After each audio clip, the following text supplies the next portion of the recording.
Welcome to this special edition of Analysis with me, John Rees. Today we're taking an in-depth look at the world order as we enter the second quarter of the 21st century. The global system of interstate competition is at a watershed. The modern system was transformed twice in the 20th century. It was remade once when the system of European colonialism crashed in two world wars in the first half of the 20th century, or the 30 Years' War, as the historian E.H. Carr called the era between 1914 and 1945. Then it was refashioned again when the Cold War that emerged from World War II ended with the fall of the Berlin Wall and the age of the United States dominance began. We're now living in the age of US decline and the rise of a multipolar world system. Some of the effects of this have been vividly displayed over the last 12 months. Donald Trump's protectionism is one aspect of this tectonic shift. Rising industrial powers often introduce protectionist policies, as the US did in the first half of the 20th century and Britain did before 1840. But industrial powers in a dominant market position are less likely to rely on protectionism. Indeed, they favour free trade, as the UK did after the Industrial Revolution, and as the US did when it became the world's leading power after 1945. They use economic superiority as a way of cracking open the protected markets of other states. Now China is the champion of free trade, and the US is taking a protectionist turn for the first time since the 1930s. Trade wars can, but do not necessarily, lead to military conflict. But in Donald Trump's case, protectionism is allied to aggressive isolationism. Many have taken this to mean that Trump is averse to foreign wars, a perception nurtured by Trump for electoral reasons. This, however, is to misread the situation that US imperialism finds itself in. Trump may want to distance himself from the failed wars of the last generation, up to and including the Ukraine war.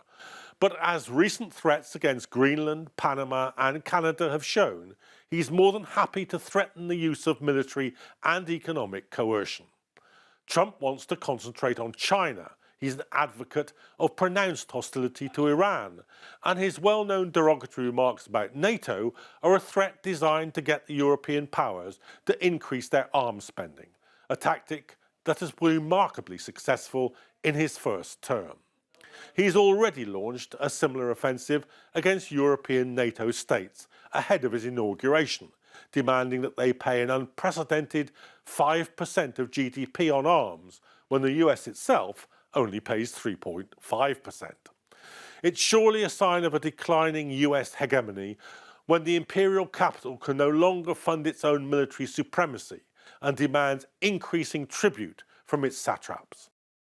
Trump may well want to, and perhaps be able to, facilitate an uneasy peace between the exhausted participants of the Ukraine war that freezes hostilities without diminishing the likelihood of them breaking out again in the future. But that war has hurtled the NATO powers down the road of sustained preparation for war and reinforced Putin's alliances with others, including China. Ukraine is not, however, the only place where the weakening of US hegemony can be detected. The situation in the Middle East tells the same story. Firstly, the US might like to lessen its commitment to policing the Middle East, the old imperial problem, so to say, in order to concentrate on the new imperial problem in the Far East. But disengagement is all but impossible. The most profitable oil in the world is in the Middle East, and it's much easier to extract from its sands of the region than it is from anywhere else, including the US itself. And as the Houthis have just demonstrated beyond all possible doubt, the Red Sea Suez Canal shipping route is decisive for world trade. Moreover, the political instability in the region has always had a global impact, and it is never simply a regional affair. US imperialism might seem to have had a good year in 2024, as its ally Israel destroyed Gaza, curtailed the effectiveness of Hezbollah, and witnessed the overthrow of the Assad dictatorship in Syria. Yet the political price of this has been enormous. Israel has become a leper state, widely accused of genocide, its prime minister a man wanted for war crimes in 124 countries. and it's unclear that this rogue state is in any way fully under the control of its imperial master. Yes, the US prevented a full-scale regional war with Iran, successfully instructing Israel not to hit Iran's oil facilities or nuclear weapons sites. But short of this, Israel has recognized the US red lines more in the breach than the observance. The most recent such breach is the occupation of more Syrian lands on the Golan Heights, further complicating the already balkanized map of Syria. The political landscape of a post-Assad Syria, as Trump has admitted, will be as much decided by Turkey, ally of the new regime, than it will be directly by the United States.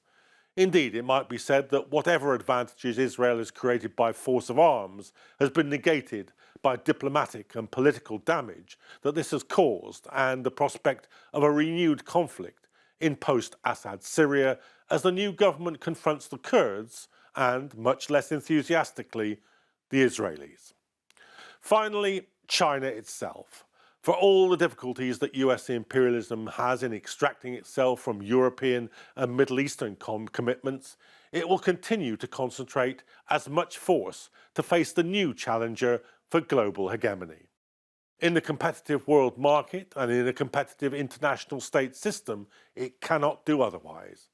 It is a structural imperative of the global imperial order, no matter what noises about peaceful coexistence the Chinese state and its Western buglers make.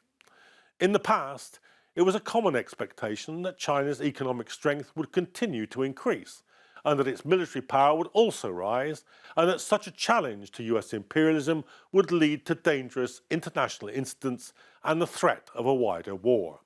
Such projections have some validity. But even in an economy that is industrialized as fast as China's, perhaps especially economies that industrialize as fast as China's, do not continue to rise exponentially forever. There have long been signs that the China's growth rate has fallen, not just for this or that year, but permanently from its peak. The Chinese Communist Party dictatorship has realized this, of course, and it's attempting to develop an internal market to compensate, as many industrializing states have done before. But such sharp alterations in economic development, with all the social dislocation that's inevitable under such circumstances, may lead to more economic and political challenges than the Chinese leaders have ever faced before. This does not lessen the likelihood of international tension, but more likely increases it.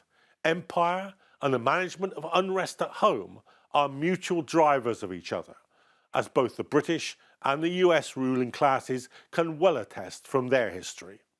As 2025 opens, we have a weakened hegemon led by a president who, for the first time in nearly 100 years, is about to lurch toward managing empire by a mixture of protectionism, isolationism, and delegation to proxies. He faces in China a global challenger whose most spectacular years of growth may already be behind it, but where the most serious internal problems created by that growth are ahead of it. Regimes faced with such problems nearly always attempt to partially externalize the problems, looking for solutions in imperial success and for enemies who can be blamed for maladministration. That combination of factors alone will make the second quarter of the 21st century an era in which working people and ordinary citizens have to mobilize to keep the peace.